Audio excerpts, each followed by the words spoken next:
मैं जगविंदर चार Vivekananda YouTube class में सभी प्यारे छात्र छात्राओं का अभिनंदन हार्दिक स्वागत करता हूं। और आज हम नंबर सिस्टम का पार्ट 3 पढ़ेंगे।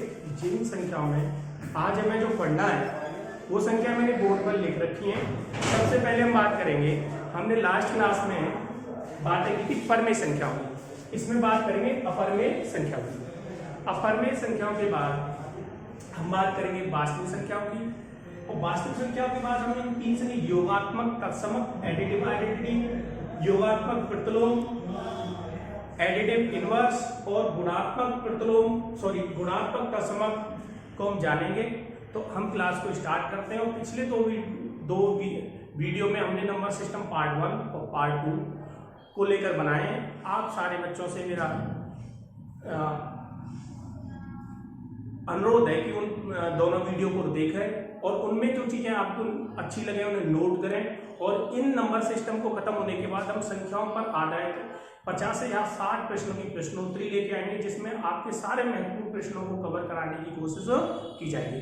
और आपकी जो समस्याएं होंगी उन्हें भी हम, आपको भी समस्याओं को कमेंट के माध्यम से हमें बताएं, और जिससे हम उन समस्याओं को बोर्ड पर डिस्कस कर सकें आपके साथ।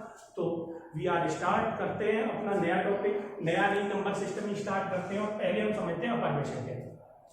तो पिछली क्लास में मैंने आपको परमेय संख्या पढ़ाई थी। कौन? परमेय संख्या। और परमेय संख्याओं के बाद हम बात करने वाले हैं अपरमेय संख्या। तो पहले इसकी डेफिनेशन समझते हैं अपरमेय संख्या। पहले हम किसको डील करने वाले हैं? अपरमेय संख्या।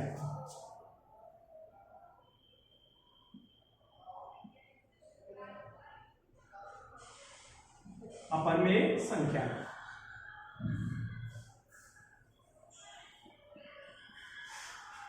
अपरमेय संख्या जिन संख्याओं को भिन्न के रूप में व्यक्त नहीं किया जा सकता वे संख्याएं अपरमेय संख्याएं कहलाती हैं।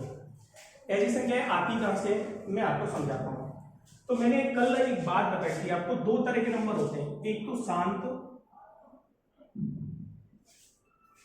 दशमलव संख्या, जैसे ये देखिए, ये एक नंबर है और ये दशमलव के 3 अंक बाद टर्मिनेट हो गया, मतलब टर्मिनेट का मतलब खत्म हो गया। तो ये कैसा नंबर होगा? शांत दशमलव संख्या। लेकिन एक संख्या और होती है जो शांत नहीं होती है, लगातार कंटिन्यूअस उसमें नंबर आते रहते हैं। ये देखिए,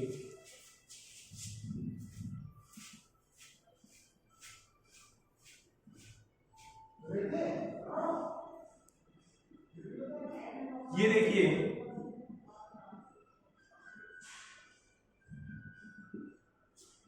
इसमें देखिए दशमलव के आने वाली डिजिट है, अंक है, लगातार कंटिन्यूअस चलते रहेंगे। तो ये कैसी संख्या होगी? शांत दशमलव वाली संख्या है।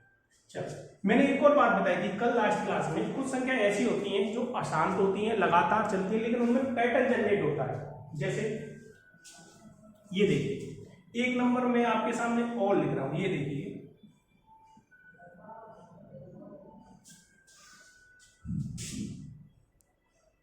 तो ये है अशांत दशमलव वाली संख्या है।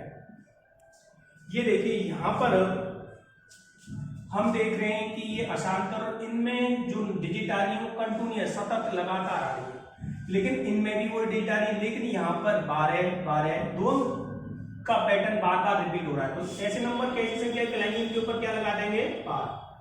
और बार लगते ही ये किस में बदल जाएगी? भिन्न में। जो लास्ट वीडियो हमने डिस्कस किया था, और ये बड़ा महत्वपूर्ण प्रश्न था। इस तरह के प्रश्न आपके एग्जाम में पूछे जाते हैं। लेकिन हम बात करें अशांत दशमलव वाली संख्या है जिनमें कोई पैटर्न जनरेट नहीं होता। ध्यान से समझें, देखिए यहाँ पर कोई पैटर्न है क्या? नहीं। तो ऐसी संख्याएं अशांत दशमलव संख्याएं, और इन्हें हम भिन्न के रूप में व्यक्त नहीं कर सकते। और इस संख्या को भिन्न के रूप में व्यक्त कर सकते हैं, तो इसीलिए ये कैसी संख्या थी? परमेय संख्या।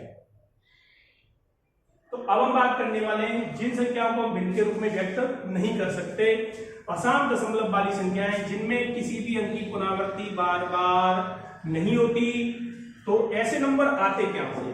तो जैसे मैंने आपको बताया था कि देखिए, तो अपरमेय संख्याओं की जब हम बात करेंगे तो ऐसे नंबर जिन्हें भिन्न के रूप में व्यक्त नहीं किया जा सकता, तो हम लिख लेते हैं। अगर परिभाषा आप लिखना चाहते हैं तो लिख सकते हैं, जिन संख्याओं को भिन्न के रूप में व्यक्त नहीं किया जा सकता वे संख्याएं अपरिमेय संख्याएं कहलाती हैं। इसके लिए एग्जाम्पल क्या है आप समझें तो मैं आपको बता दूं, जैसे ऐसे नंबर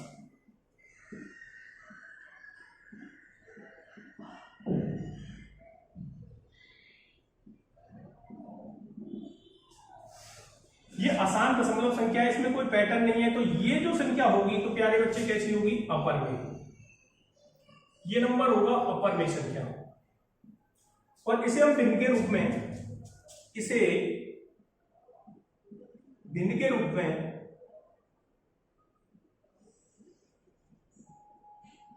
व्यक्त नहीं कर सकते।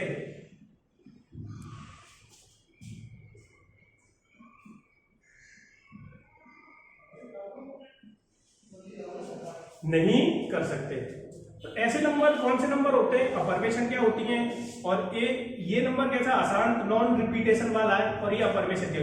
अब बड़ा प्रश्न ये उठता है कि ऐसी संख्या आती कहां से, तो ऐसी संख्या आती कहां से, इस पे हम विचार करें। तो जैसे मैंने बताया था कि बार वाली संख्या कहां से आती है, जब किसी संख्या में भाग देते हैं तो हमें बार बार एक ही पैटर्न प्राप्त होता रहता है।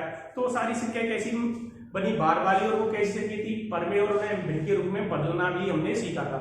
लेकिन ऐसे नंबर जो अशांत भी है और उनमें आने वाला पैटर्न भिन्न भिन्न आ रहा है, कभी कोई डिजिट आ रही है कभी कोई डिजिट, तो ऐसी संख्या आपको प्राप्त कहां से होती है, तो मैं आपको समझाता हूं। तो आप ये बात समझिए और यहां से कैसे प्रश्न बनेगा उस पर हम बात करेंगे अभी इस पे। तो देखिए हम दो संख्याओं के वर्गमूल निकालेंगे। तो देखिए, तो अगर हम कोई संख्या का वर्गमूल ज्ञात कर रहे हैं और वो पूर्ण वर्ग संख्या है, पूर्ण वर्ग संख्या क्या होती है, देखिए आप जानिए पूर्ण वर्ग संख्या की जब बात कर रहे हैं तो पूर्ण वर्ग संख्या हो तो उसका जो परिणाम आएगा, इसका जो परिणाम होगा वो कैसा होगा, परिमेय होगा, परिमेय संख्या होगी। अगर हम बात करें संख्या पूर्ण वर्ग नहीं है, संख्या पूर्ण वर्ग नहीं है, तो ये जो परिणाम आएगा, इसका जो हम परिणाम निकालेंगे वो कैसे आएगा, अपरिमेय।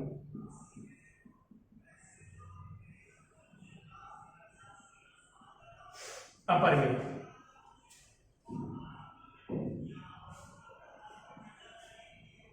अपरिमेय संख्या।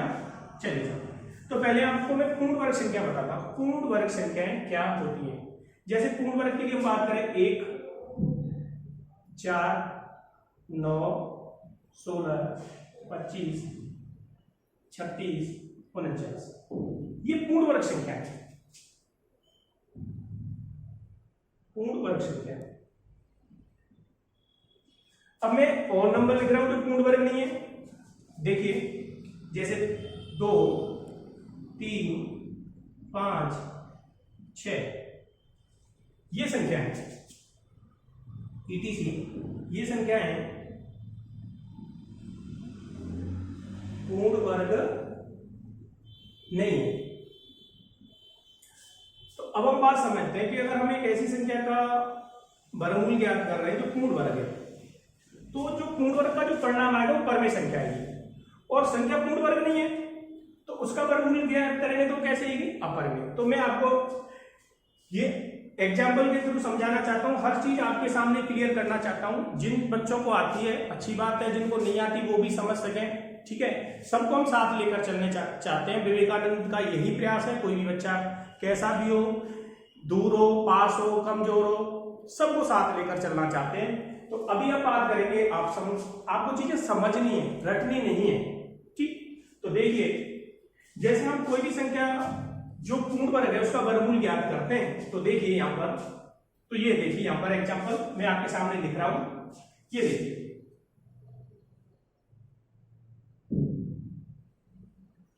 देखिए हम वर्गमूल ज्ञात कर रहे हैं और कैसी संख्या है, पूर्ण वर्ग संख्या है। तो आप देखिए पूर्ण वर्ग संख्या है तो इसका परिणाम क्या आएगा, तो आप √16 का जब मान निकालोगे कितना आएगा, 4। और 4 को तो भिन्न के रूप में लिखा जा सकता है, कल ही मैंने डिस्कस किया था परिमेय में सारे पूर्णांक नंबर कैसे होते हैं, परिमेय। अब अगर ये परमेय संख्या तो जो भिन्न रूप क्या होगा, तो अब इसका भिन्न रूप अगर हम बनाएं तो क्या होगा ये, तो बताओ, तो ये कैसा मान मिलेगा, परमेय। चलिए साहब, अब हम यहां पर बात करते हैं। अगर कोई संख्या ऐसी है जो पूर्ण वर्ग नहीं है, जैसे ये पूर्ण वर्ग संख्या नहीं है, 2 3 5 6 7 8 10, कोई भी नंबर ऐसा है 2, तो इसका जो परिणाम आएगा, तो ये जो परिणाम आया था ये कैसा था, देखो यहां से कैसा था, परमेय। ये संख्या कैसी थी, परमेय, परमेय संख्या थी। लेकिन इसका जो परिणाम आएगा, ये जो परिणाम होगा प्यारे बच्चे, कैसा होगा, अपरमेय, अपरमेय संख्या। तो कुछ बच्चे ये कह रहे होंगे सर ये तो शांत दशमलव संख्या है। नहीं, अब मैं आपको समझाता हूं। ये क्या है कि मैंने इस संख्या के दशमलव के 3 अंकों तक लिखा है, लेकिन इसका जो परिणाम आएगा वो इस तरह का आएगा। इसमें लगातार रिपीटेशन, लगातार कंटिन्यूअस अंक आएंगे और ये आसान दशमलव नंबर होगा, कोई पैटर्न जनरेट नहीं होता। तो इसीलिए ये कैसी संख्या होगी, अपरमेय संख्या होगी। तो जैसे कोई बच्चा अगर रूट या 5 का मान निकालता है, जैसे √3 का मान निकाले हम, तो क्या आएगा 1.732। इसके बाद भी डिजिट आती रहती है और वहां पर कोई पैटर्न नहीं बनता है। तो ये बोलो कैसा नंबर है, पूरा नंबर कैसा होगा, तो ये होगी पहली बात अशांत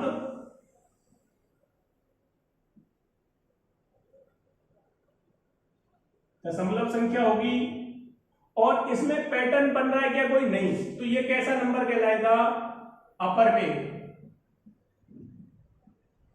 अपरमेय संख्या होगी ये प्यारे बच्चे। तो इस तरह का अगर कोई भी संख्या जो पूर्ण वर्ग नहीं है उसका वर्गमूल निकालोगे तो हमेशा कैसी संख्या प्राप्त होगी आपको, अपरमेय। तो अब हम बात करते हैं इस पे प्रश्न कैसे आते हैं। तो आप समझ लो जब पूर्ण वर्ग संख्या का वर्गमूल ज्ञात करोगे तो परिणाम परमेय मिलता है, और जो संख्या पूर्ण वर्ग नहीं है उसका मान ज्ञात करोगे तो कैसा मिलेगा, अपरमेय। तो अब हम बात करते हैं अपरमेय संख्याओं की। और तो मैं इसे रफ कर रहा हूं, अगर आप इसे वीडियो को रोककर इसे कॉपी कर सकते हो। चलिए,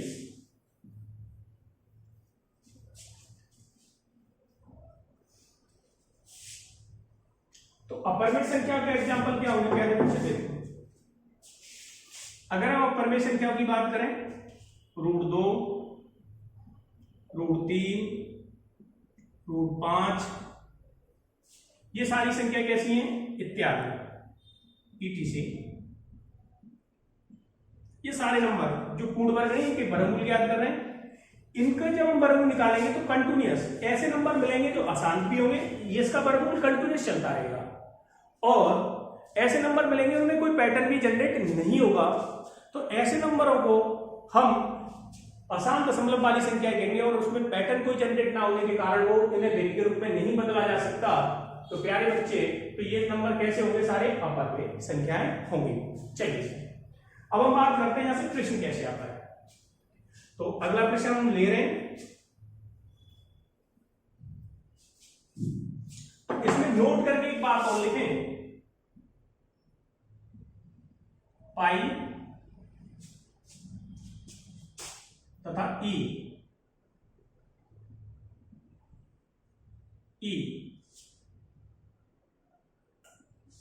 अपरमेय संख्या है, ये आपको याद रखनी है।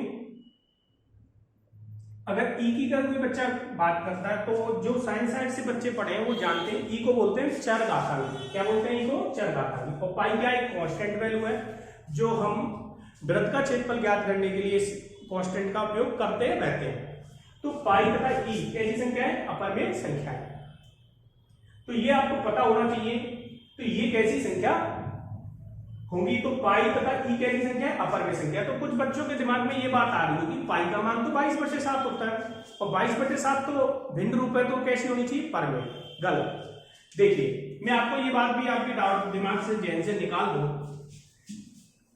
तो पहली बात तो एक बात समझिए आप, अपरमेय संख्या परमेय के बराबर नहीं हो सकती। पाई तो कैसा है, अपर में है, और 22/7 अगर कोई बच्चा कह रहा है पाई का मान 22/7 है, तो वो क्या कर रहा है, एक अपर में संख्या को पर में संख्या के बाद बराबर बता रहा है। ये जो होगा वो क्या होगा, गलत होगा, क्योंकि ये कैसा नंबर है, अपर में, और ये कैसा है, सॉरी ये अपर में और ये कैसा है, पर में। तो देखिए मैं आपको समझा दूं, अगर प्रश्न में तो आपको ये बात रखनी है, अपर में संख्या कभी भी पर में संख्या के बराबर नहीं होती। तो यहां भी कैसे हो सकता है, संभव होगा क्या, नहीं। ये वैल्यू हम क्या ले रहे हैं, हमें पता है पाई का जो मान आएगा तो प्यारे बच्चे ऐसा होगा, आसान होगा, और जो पैटर्न होगा वो भिन्न भिन्न होगा, कोई भी अंक या एक या दो अंक या 3 अंक बार बार रिपीट नहीं हो रहे होंगे। तो ये जो वैल्यू है, ये जो वैल्यू है कैसी होगी, आसान दशमलव। लेकिन इसका जो पैटर्न आएगा 22/7 का जब आप बनाओगे तो कैसा आएगा, शांत आएगा, और एक या दो अंक की पुनरावृत्ति बार बार हो रही होगी। तो अगर कोई बच्चा ये कहता है कि पाई 22/7 और ये भिन्न रूप है तो ये कैसी होगी, पर में, तो ये आपका प्रश्न कैसे हो जाएगा, गलत हो जाएगा। कभी भी अपर में संख्या पर में के बराबर नहीं हो सकती। अब प्रश्न कैसे आएगा एग्जाम में, अगर किसी बच्चे को डाउट है तो अब मैं आपको, आप इसे कॉपी कर लें, चलिए। तो आपने ये नोट कर लिया वो पाई तथा ई, और ई को अगर कोई पूछ रहा है तो ये क्या है, चरघातांकी। आप 10+2 में जब साइंस साइंस से पढ़ोगे तो आपने ये पढ़ा होगा।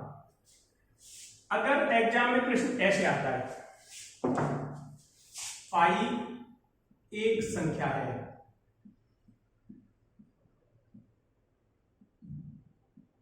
संख्या पाई एक संख्या है, तो अगर आपसे ये पूछा जाए, ऑप्शन तो है पर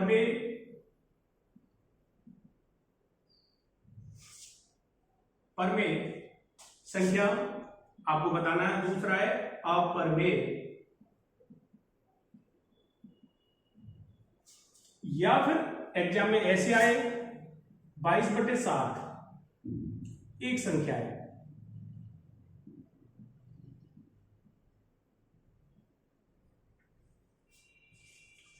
यहां पर भी वही ऑप्शन है, परमेय संख्या,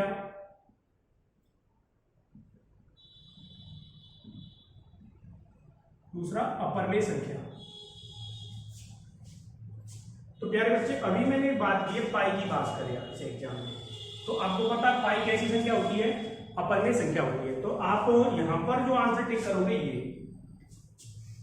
ठीक, और यहां में पता है ये भिन्न रूप है, ठीक है, और इसमें अगर भाग देंगे तो एक शांत अशांत नंबर आएगा, लेकिन उसमें क्या होगा, एक पैटर्न जनरेट होगा, और पैटर्न जनरेट होगा तो हम उसके ऊपर बाल लगा पाएंगे, और बाल लगा पाएंगे तो हम उसे किस में बदल पाएंगे, P/Q, मतलब भिन्न के रूप में, और भिन्न के रूप में बदल पाए हम उसे, तो वो संख्या कैसी होगी, परमेय। तो अगर ये ऐसी, ये भिन्न रूप है P/Q, तो ये कैसी संख्या होगी प्यारे बच्चे, परमेय।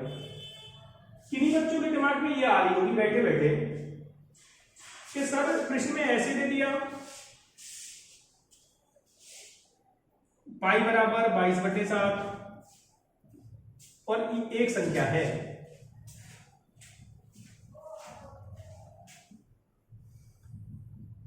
तो आप एक बात बताओ बेटा, यहां पर आपको पता है पाई कैसा नंबर है, अपर में, और ये कैसा है, परमेय।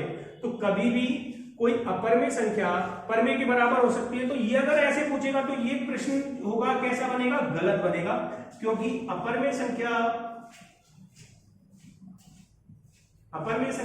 कभी भी परमेय के बराबर नहीं हो सकती। तो ऐसे लेकर कोई भी प्रश्न आपका एग्जाम में नहीं बनेगा। अगर ऐसे आए तो आप अपर में करिए, और ये आए तो क्या करिए, परमेय। और ऐसे कोई बच्चा अगर लिख रहा है तो उसे बताइए कभी भी अपर में संख्या परमेय के बराबर नहीं होती। अगर कोई ऐसा कर रहा है तो उसे बता दो कि ये गलत है, और गणित ऐसी बातों पर हमें क्या कहता है, परिभाषित नहीं है। कभी भी अपर में संख्या परमेय के बराबर नहीं हो सकती। चलिए आगे चलते हैं। तो अब एक प्रश्न और देखते हैं जो आ सकता है, और आपको देखना है कि इसमें से हमें परमेय संख्या छांटनी है।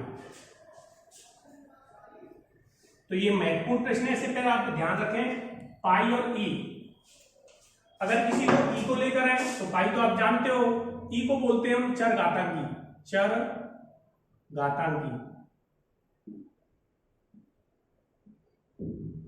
ठीक है। तो ये देखिए निम्न में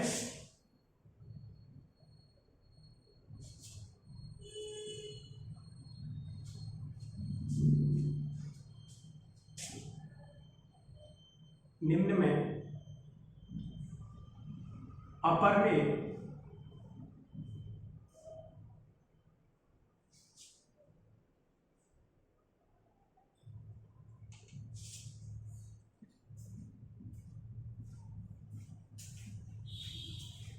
में संख्या नहीं है। ये बहुत अच्छा प्रश्न है, इस पे आपको लिखना, मैं 4 ऑप्शन दे रहा हूं। √3 पाई, तीसरा ऑप्शन है चर घातांकी ई, और प्यारे बच्चे चौथा ऑप्शन है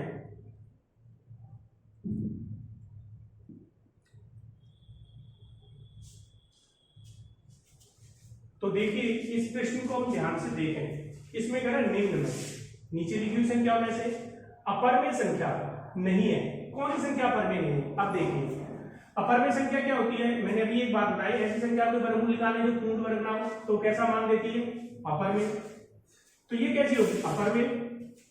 ये तो अपर में है। ये भी कैसी होगी? अभी लिखा है पाई, अपर में होती है ये भी। अब ये देखो ये कैसा नंबर है? आप कहेंगे ये तो अशांत है। अशांत है तो अशांत दो तरह के नंबर होते हैं, एक तो ऐसे नंबर जिनमें दशमलव के बाद आने वाले जो अंक होते हैं वो बार बार वही रिपीट होते हैं। अब बताओ ये कैसा पैटर्न होगा आपका? तो मैंने कल आपको बार वाली संख्याओं के बारे में बात की, तो इसका पैटर्न कैसे बनेगा? तो बार वाली सारी संख्या कैसी होती है प्यारे बच्चे? परमेय। तो आप इसे कैसे भिन्न में बदल सकते हो? तो ये बार है, तो आप इसे क्या करोगे? देखो ध्यान से, तो सबसे पहले हम बात करें इस नंबर की, तो ये कैसा नंबर होगा? आपको पता है ये कैसा है? परमेय। और वो कह रहा है कौन सी संख्या है जो परमेय नहीं है, सॉरी अपर में नहीं है, तो ये होगा इसका आंसर। आपसे पूछा अपर में संख्या नहीं है, तो इसका मतलब वो पूछना क्या चाहता है आपसे? परमेय संख्या पूछना चाहता है। तो ये नंबर कैसा होगा? परमेय होगा, ठीक।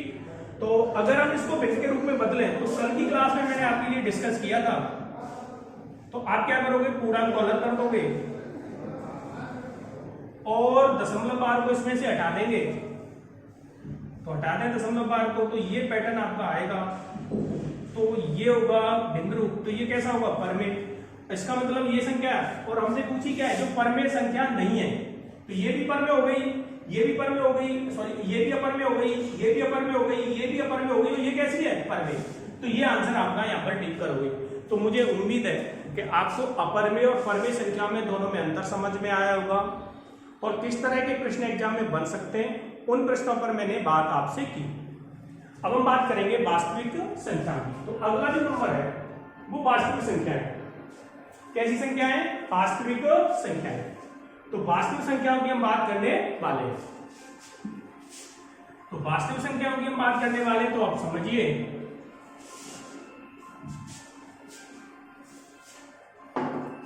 वास्तविक संख्याओं की बात को अब समझना है। तो अब वास्तविक नंबर क्या होते हैं?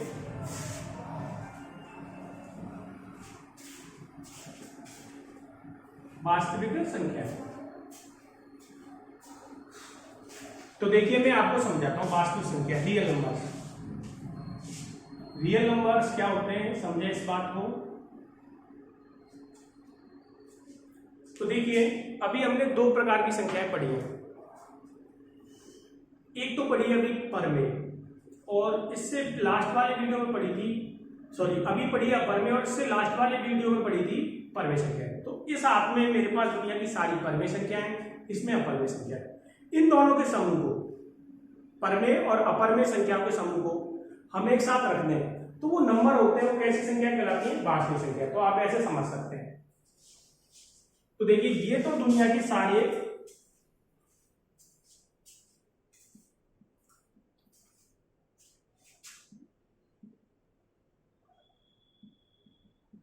ये दुनिया की सारी अपरमेय संख्याएं और ये परमेय संख्याएं।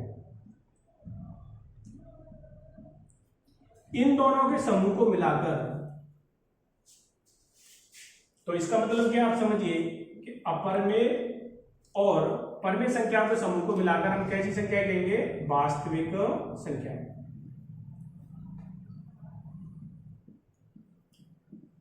वास्तविक संख्या है।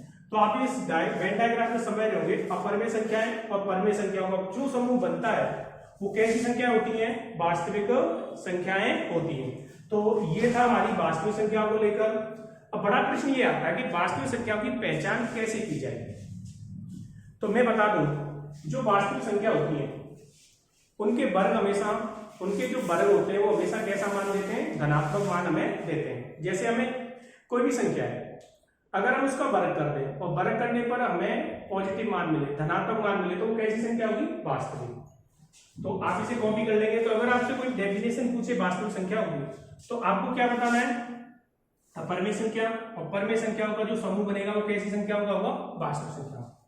तो बड़ा प्रश्न उठता है कि वास्तविक संख्या की पहचान क्या होगी। तो मैं लिख रहा हूं, जैसे कोई नंबर है, माना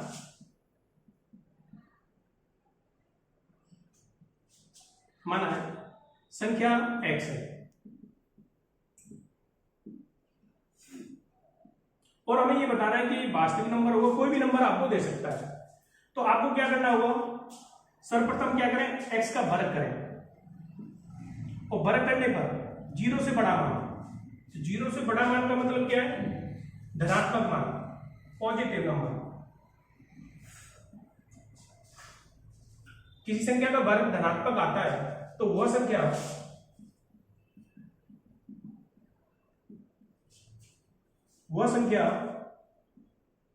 वास्तविक संख्या कहलाती है। वास्तविक संख्या कहलाती है।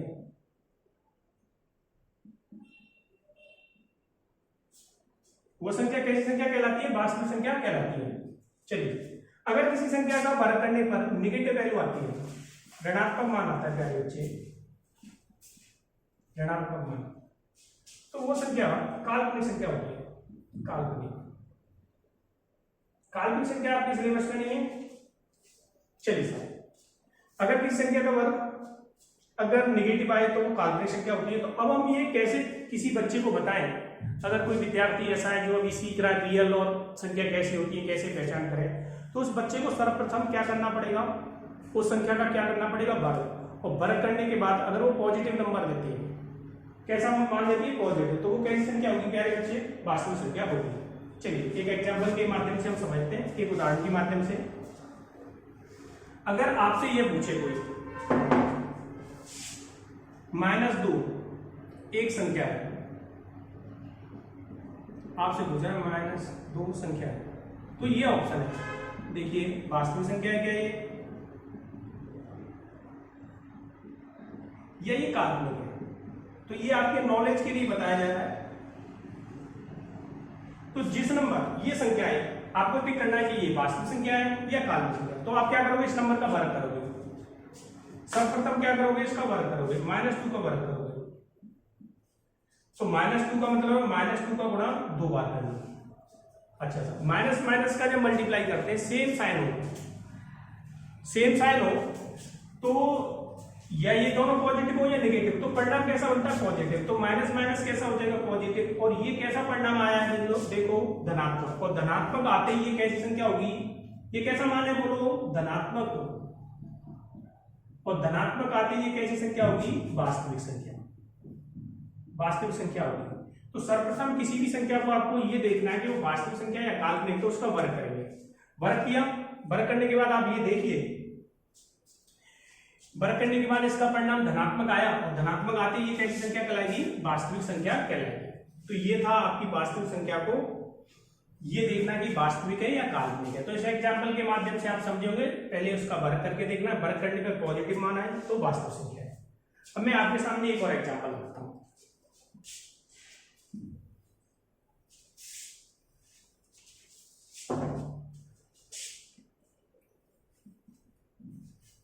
तो आपको बताना है ये काल्पनिक संख्या है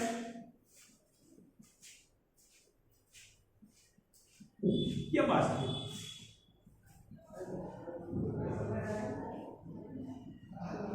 तो सबसे पहले आपको क्या करना पड़ेगा, इसका वर्ग करना पड़ेगा। तो चलिए हम इसका वर्ग करते हैं। अब देखिए वर्ग करने से क्या होगा, इसका वर्गमूल हट जाएगा और वर्गमूल हटने के बाद क्या आएगी, -5। अब बताओ किसी संख्या का वर्ग और कैसा मान आ रहा है, ऋणात्मक।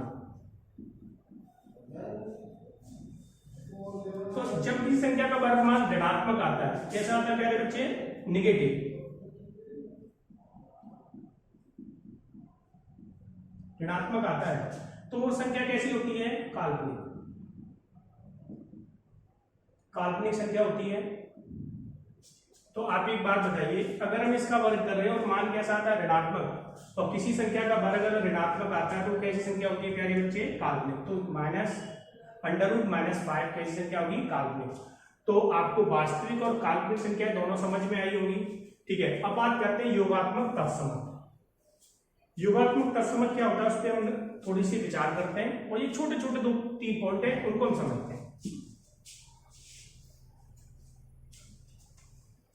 तो योगात्मक तत्समक संख्या कौन सी है, तो आप ध्यान यहां पर देखिए, आपके पास कोई ऐसा नंबर है, अगर हम कि उस योगात्मक का मतलब योग करें किसी अन्य नंबर के साथ, उसके परिणाम में कोई फर्क ना आए, तो वो कौन सा नंबर होगा, 0।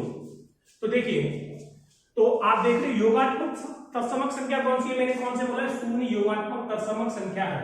तो देखिए यहां पर बात करें योगात्मक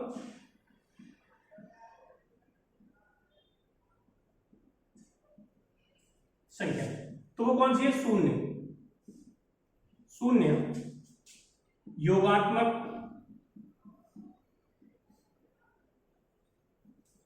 तत्समक संख्या।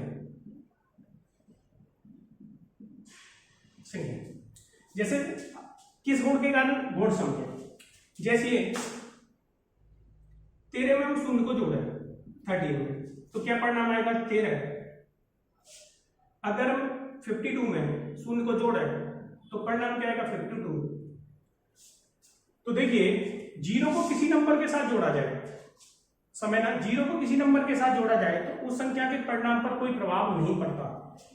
तो इस गुण के कारण ये कौन सी संख्या कहलाती है, 0 कई संख्या कहलाती है, योगात्मक तत्समक संख्या कहलाती है। वो संख्या जिसे जोड़ने पर किसी भी संख्या के परिणाम में कोई प्रभाव नहीं आता, तो वो कौन सी संख्या कहलाती है, योगात्मक तत्समक।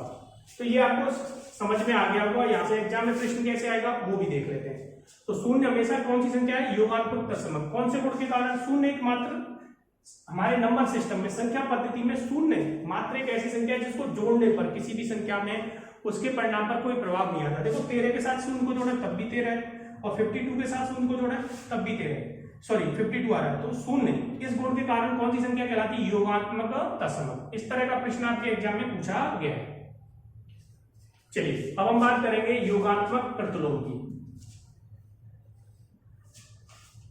तो देखिए योगात्मक प्रतिलोम की परिभाषा अगर हम यहां पर देखें, देखिए आप ध्यान से देखिए, दो संख्याएं जिनका योगफल 0 होता है, मतलब ऐसे दो नंबर हमें लेने हैं जिनको जोड़ते इनका योग क्या बन जाए, 0, तो वो एक दूसरे का योगात्मक प्रतिलोम कहलाते हैं। तो प्यारे बच्चे मैं आपको एक बात समझा दूं, जैसे मैंने 5 लिया तो आप दूसरा नंबर आप चुनोगे कि जिसे जोड़ने से इनका एक नंबर तो मैंने चुन लिया, दूसरा नंबर आप चुनिए जिसको जोड़ने से आपका वाले नंबर को और मेरे वाले को योगफल क्या बनना चाहिए, 0। तो आप क्या कहोगे, -5। तो ये एक दूसरे की क्या होगी, योगात्मक प्रतिलोम होंगी। तो डेफिनेशन आपकी यहाँ लिख रही है, ऐसे दो नंबर जिनका योगफल कैसा होता है, 0, a + b = 0। तो ए भी एक दूसरे के क्या होंगे, योगात्मक प्रतिलोम होंगे। तो सवाल कैसे आता है एग्जाम में, मैं आपको समझाता हूं। तो देखिए ऐसे सवाल आपका एग्जाम में आएगा 6 का, योगात्मक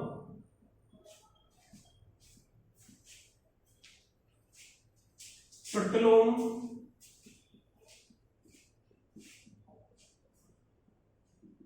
क्या होगा।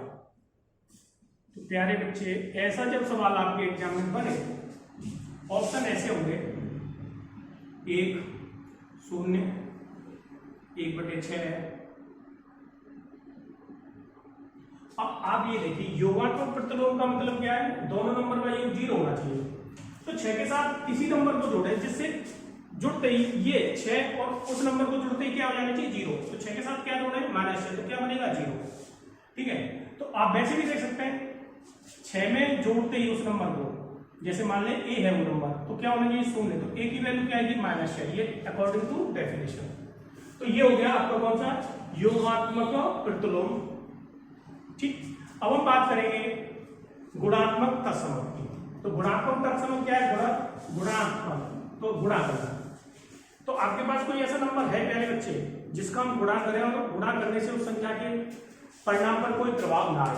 तो अब हम समझते हैं गुणात्मक तत्समक।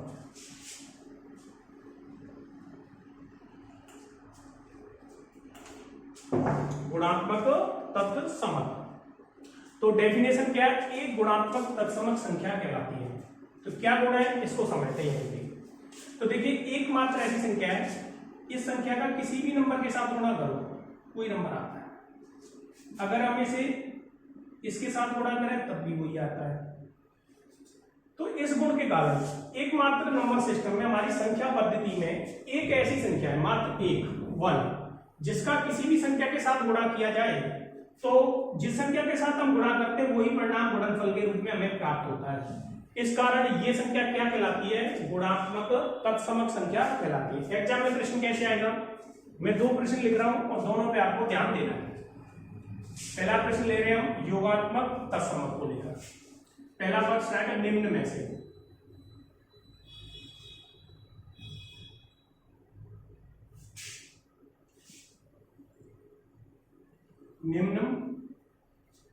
से योगात्मक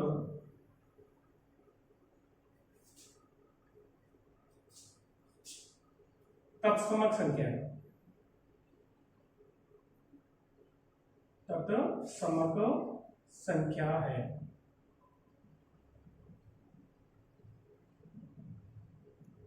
ऑप्शन में आपके सामने लिख देता हूं। पहला ऑप्शन 1, दूसरा ऑप्शन 0, तीसरा ऑप्शन प्यारे बच्चे 2 और चौथा ऑप्शन एनओडी, इनमें से कोई भी। एक और प्रश्न देख रहे हैं, निम्न में से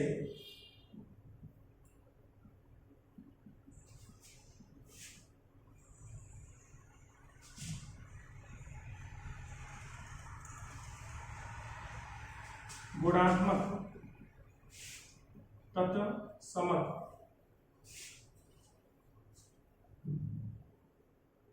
संख्या, ये दोनों प्रश्न एग्जाम में पूछे गए, तो इस पे आप अटेंशन देंगे। चलिए साहब, ऑप्शन यहां पर भी मैं ऐसे लिख देता हूं 0, 1, 3 और डी एनओडी। एनओडी का मतलब नन ऑफ डीजे, इनमें से कोई नहीं। तो आपको ध्यान से देखना है। तो यहां बात हो रही है, देखो यहां तो तत्समक और इसके आगे क्या लगा है, योगात्मक तत्समक। तो अब योगात्मक का मतलब योग से आपको ऐसी संख्या दूंगी इनमें से जिस संख्या को जोड़ने पर किसी भी संख्या के परिणाम पर कोई प्रभाव नहीं है। और यहां से देखो हमने डेफिनेशन में योगात्मक तत्समक संख्या कौन सी है, 0। तो यहाँ पर जो आंसर होगा योगात्मक लगा हुआ तत्समक के आगे, तो क्या टिक कर रहे होंगे 0 पर। जब हमसे पूछा जाए गुणात्मक तत्समक, गुणे की बात करें तो वो कौन सी संख्या जिसका हम किसी भी संख्या के साथ गुणा करें तो उस संख्या के गुणनफल पर कोई प्रभाव नहीं पड़ेगा। तो ये आंसर होगा यहाँ पर ये। तो प्यारे बच्चों, हमने अभी इस वीडियो में अपरिमेय संख्याएं, काल्पनिक संख्याएं, वास्तविक संख्याएं, योगात्मक तत्समक, योगात्मक प्रतिलोम, गुणात्मक तत्समक सीखा है। तो अब अगले वीडियो में हम क्या सीखने वाले हैं उन संख्याओं के बारे में मैं आपको बता दूं। तो अगले वीडियो में हम सीखेंगे, तो आप इसे समझ लेंगे, दोनों प्रश्नों को इस तरह के प्रश्न एग्जाम में आते हैं। और इस नंबर सिस्टम के लास्ट में हम एक प्रश्नोत्तरी लेके आएंगे जिसमें 60 से 70 प्रश्न होंगे, उनमें हर तरह का प्रश्न आपका होगा और आपके एग्जाम के को नजर में रखते हुए सारे प्रश्न बनाए जाएंगे। चलिए, तो अब हम बात करते हैं, तो अगले वीडियो में हम क्या सीखने वाले हैं। तो अगले वीडियो में सीखने वाले हम संपूर्ण संख्याएं, ये अगले वीडियो में चक्रीय संख्याएं, रामानुज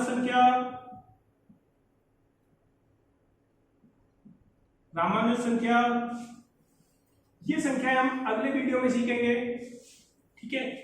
और सारे बच्चों को मेरी तरफ से धन्यवाद। और अगर आपको ये वीडियो अच्छा लगा हो तो लाइक करें, शेयर करें। अगर कोई भी समस्या आपको किसी भी तरह की आ रही हो तो कमेंट के माध्यम से हमें जरूर बताएं। और आपका लाइक और आप कमेंट के माध्यम से बताएंगे तो यही हमारा मोटिवेशन है। विवेकानंद क्लास की तरफ से सारे बच्चों को शुभ रात्रि, नमस्कार, धन्यवाद।